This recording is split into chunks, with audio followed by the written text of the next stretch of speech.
तो hi everyone, कैसे हैं आप लोग। उम्मीद है कि आप लोग बहुत अच्छे होंगे, स्वस्थ होंगे, व्यस्त होंगे।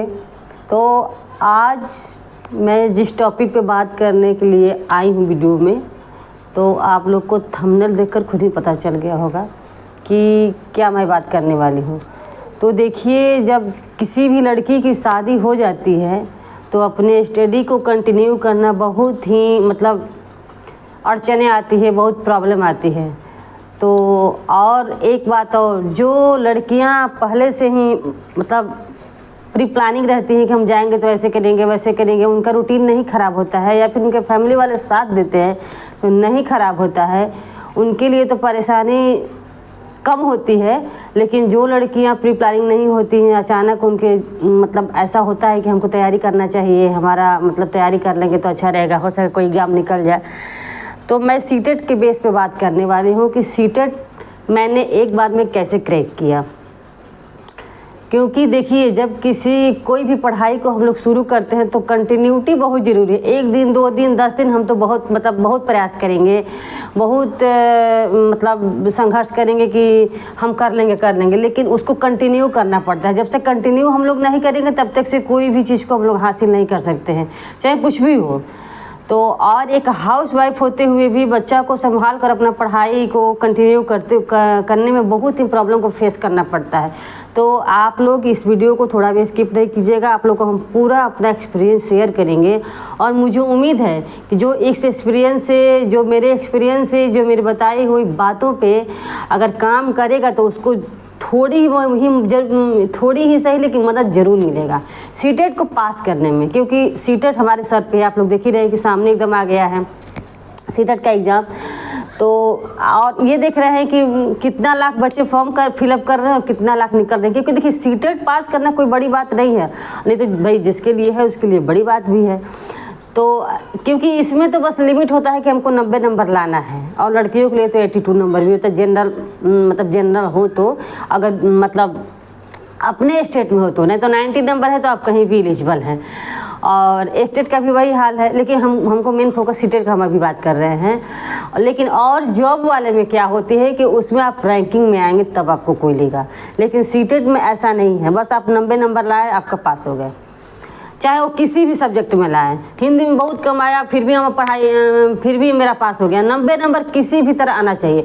और ये जान लीजिए कि सीटेट को पास करने के लिए सबसे बड़ा कमांड हम लोगों को पेडागोजी पर होना चाहिए। अगर जिसकी पेडागोजी सही है उसका सीटेट का रिजल्ट उसके मुट्ठी में है। अगर जिसको पेडागोजी पर कमांड नहीं है उसको कभी सीटेट को क्रैक करने में बहुत कठिनाई होगी। क्योंकि जो फैक्चुअल क्वेश्चन होते हैं तो जल्दी पकड़ में नहीं आते हैं, और जो पेडागोजी है भले ही घुमा के करता है, लेकिन अगर पेडागोजी को बेस को कोई समझ लेता है तो पेडागोजी चुटकियों में सॉल्व हो जाता है। आपको क्या है, आपको सीटेट के लिए ये नहीं कि इतना सारा बुक ले लिया और पढ़ाई हम लोग नहीं कर रहे हैं, नहीं। बस सीटेट के लिए एक प्रैक्टिस सेट आप लीजिए। मैंने तो बस अपना एक प्रैक्टिस सेट लिया था और हमने टाइम टेबल अपना क्लियर रखा था कि हमको इस समय पर, अगर ये टीचर लाइव है, मैं ज़्यादातर लाइव क्लास लेती थी इसलिए कि उसमें कमेंट करने पर यह समझ में आता था कि मेरा क्वेश्चन गलत हो रहा है या सही हो रहा है। अगर लाइव नहीं लेंगे तो नहीं समझ में आता है। और ऐसा नहीं है कि केवल लाइव ही लेते थे, अगर लाइव के मेरे पास समय नहीं है तो हम रिकॉर्डेड भी क्लास देखते थे।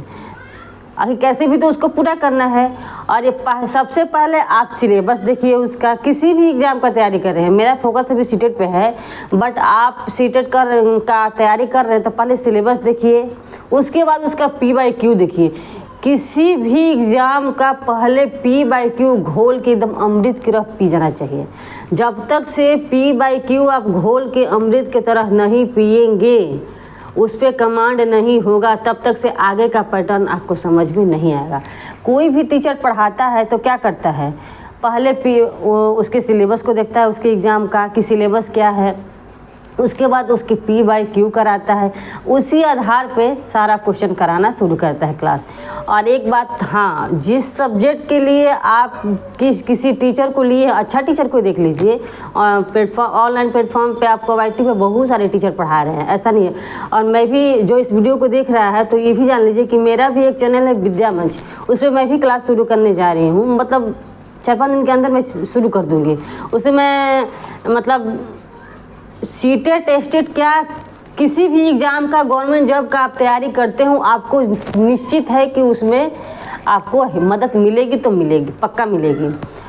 और आप सीटेट के लिए एक बुक लीजिए, मैंने प्राइमरी और 6 to 8 दोनों क्रैक किया है। और मैंने केवल 1 to 5 के लिए लिया था, उसे P/Q था, प्रैक्टिस सेट था, ये दोनों था।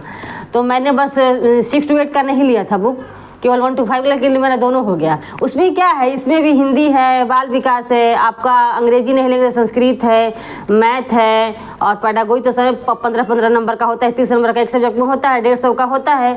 और उसके बाद आपका ये EVS है, 5 सब्जेक्ट हो, तो 5 घंटा आपको देना अनिवार्य होगा। अगर 5 घंटा आप नहीं देंगे तो दिक्कत है, क्योंकि दाल भात नहीं है कि मतलब याद है कि दाल में नमक पड़ेगा, हल्दी पड़ेगा, बस बैठा दिए, कुकर सीटी मार दिया, रख दिया, ऐसा कुछ नहीं होता है। क्योंकि उसके लिए समय देना और एकाग्रचित होकर पढ़ना ज़रूरी है। क्या देखते हैं कि जब कोई भी हमारे घर में कुछ होता है तो सबसे बाधित क्या होता है, पढ़ाई बाधित होता है। तो पढ़ाई एक ऐसा चीज़ है कि मतलब सबके बस की बात नहीं होती है। तो सबसे पहले अपने माइंड को सेट कीजिए कि हमको इतना टाइम से, अगर मान लीजिए हाउस वाइफ हैं तो हम 5 बजे जगेंगे तो एक सब्जेक्ट तो पढ़ लेंगे 5 से 6। अगर 8 बजे किसी को ड्यूटी भी जाना हो, आपके बच्चे का ही लंच बना कर देना हो, या फिर पति को देना हो, या फिर अपने चाय नाश्ता करना हो, तो 5 से 6 तो एक सब्जेक्ट 1 घंटा पढ़ सकते हैं आप लोग। उसके बाद दोपहर में कम से कम 3 घंटा समय मिलेगा, शाम को 1 घंटा समय मिलेगा, रात को 2 घंटा समय मिलेगा, कितना 5 घंटा में आराम से हो जाएगा। उसके बाद सैटरडे संडे को रिविजन कर लीजिए, हो गया। तो आसान है, अगर मतलब अपनाएगा कोई तो आसान है, नहीं अपनाए तो भाई बोझ की तरह आप लेंगे, तो बोझ की तरह करने से कोई काम नहीं होगा। मैंने तो बस एक ही लिया था, और एक मतलब प्रैक्टिस सेट 1 to 5 का प्राइमरी के लिए लिए थे, और लेकिन 6 to 8 दोनों निकल गया था, क्योंकि उसी के बेस पर एक बार सोशियोलॉजी, इसमें SST है कि आपका मतलब वो रहता है। तो ऐसा नहीं कि SST जो मतलब ये जिसका आर्ट से जो किया होगा तो उसमें SST तो पढ़ना ही पढ़ना है, तो SST में वही सब्जेक्ट रहता है। नहीं तो 6 to 8 का NCERT पढ़ लीजिए, क्लियर सी बात है। NCERT पढ़ लेंगे, आपका मुट्ठी में अगर वो तैयार हो जाता है तो आगे के एग्ज़ाम के, गवर्नमेंट जॉब के लिए आप रेडी हो जाते हैं। तो मैं इस चैनल पे आपको मतलब एजुकेशनल वीडियो देंगे, और ऐसे ऐसे एक टिप्स बताएंगे कि मतलब उसमें आप लोग को फुल मदद मिलेगी। और इस हमारे मतलब बताए हुए पे आप लोग चलेंगे। अब बहुत हवा में लोग मारता है, अरे सीटेट है, नहीं निकल रहा है। उस 4 बार अटेम्प्ट दिया, 3 बार अटेम्प्ट दिए, 6 बार अटेम्प्ट दिए, उसका नहीं निकल रहा है, कहीं ना कहीं चूक है, तभी नहीं निकल रहा है। अरे सीटेट ये नहीं ना है कि कोई गवर्नमेंट जॉब है, ये तो एक दरवाज़ा है कि इस दरवाजे को पार करेंगे तो हम गवर्नमेंट जॉब में मतलब इंक्लूड हो जाएंगे। ये तो एक दरवाज़ा है सीटेट। तो कि इस दरवाजे पर खड़े हैं, ये दरवाज़ा मेरे लिए खुला है, अब इस दरवाज़े को पार करेंगे तो हमको गवर्नमेंट जॉब में मतलब अप्लाई कर सकते हैं। जब तक सीटेट नहीं निकला तो नहीं करेंगे। सब हुआ मचा कर रखा है, कुछ नहीं है, बस P/Q कीजिए। क्योंकि सब कोई भी एग्ज़ाम हो, चाहे दुनिया का PCS का एग्ज़ाम हो, PCS लेवल का बात कर रहे हैं, वो भी अपने P/Q को दोहराता है, तो सीटेट भी दोहराता है, जाहिर सी बात है। तो आप लोग P/Q पर कमांड रखिए। उसके बाद हर एक सब्जेक्ट का पेडागोजी, क्योंकि 15 नंबर वो फ्री का देके जाता है। पेडागोजी जो है 15 नंबर फ्री का देके जाता है, तो 15×5 = 75 तो यही हो गया आपका। और सब्जेक्ट में कोई भी नॉलेज नहीं रहेगा। अरे बाल विकास के मेन में आपका 10 नंबर भी आया, हिंदी में आपका 10 नंबर भी आया, मैथ में आपका 5 नंबर मानते हैं। मैथ बहुत लोगों का कमज़ोर रहता है, आई थिंक मेरा भी है, मैं भी जानती हूँ, मेरा भी है। तैयारी कुछ करके जाता है, मैं किसी भी एग्ज़ाम का मैथ प्रिपरेशन नहीं करती हूँ, बहुत कम करती हूँ, थोड़ा बड़ा देख लेती हूँ एग्ज़ाम से पहले, तो मैं नहीं करती हूँ क्योंकि मेरा भी वीक है मैथ। और आपका क्या होता है, वो हिंदी कुछ कर लिए, बाल विकास कर लिए, संस्कृत में मान लीजिए कि थोड़ा भी नहीं बुझाएगा, 200 नंबर आएगा, बस आपका 90 नंबर हो गया। 75 ऐसे आ गया, इसे हम 75 में 10 नंबर काट ही दे रहे हैं, तो कैसे नहीं होगा, होगा। बस कमांड रखिए आपकी, हमको ऐसे करना है, और डेली प्रैक्टिस कीजिए। और पेडागोजी में क्या होता है, जो बड़ा वाला अफसर रहता है वही सही होता है, ये भी होता है। तो बस मैं वीडियो के एंड करती हूँ यहीं तक, और मैं और आगे बताऊँगी कैसे टिप्स की मैंने क्या क्या मतलब क्या टाइमिंग मेरा रहा सुबह से शाम तक, कैसे तो बताई हूँ, लेकिन मैं और बताऊँगी आप लोगों को। और प्लीज़ आप लोगों से रिक्वेस्ट है, जो जो मेरे चैनल पर विजिट कर रहा है, और एक कमेंट ज़रूर छोड़िए कि आप लोग को मेरा वीडियो कैसा लगा, और आप कहाँ से देख रहे हैं या देख रही हैं। जो भी नात रिश्तेदार कोई भी देख रहा है, या फिर जो पहचान रहा है, नहीं पहचान रहा है, कोई भी देख रहा है, प्लीज़ आपसे रिक्वेस्ट है कि मेरे वीडियो को एक लाइक और एक कमेंट करके जाइए, और एक सब्सक्राइब करके जाइए। बस यही आप लोग से रिक्वेस्ट है। That's all, thank you.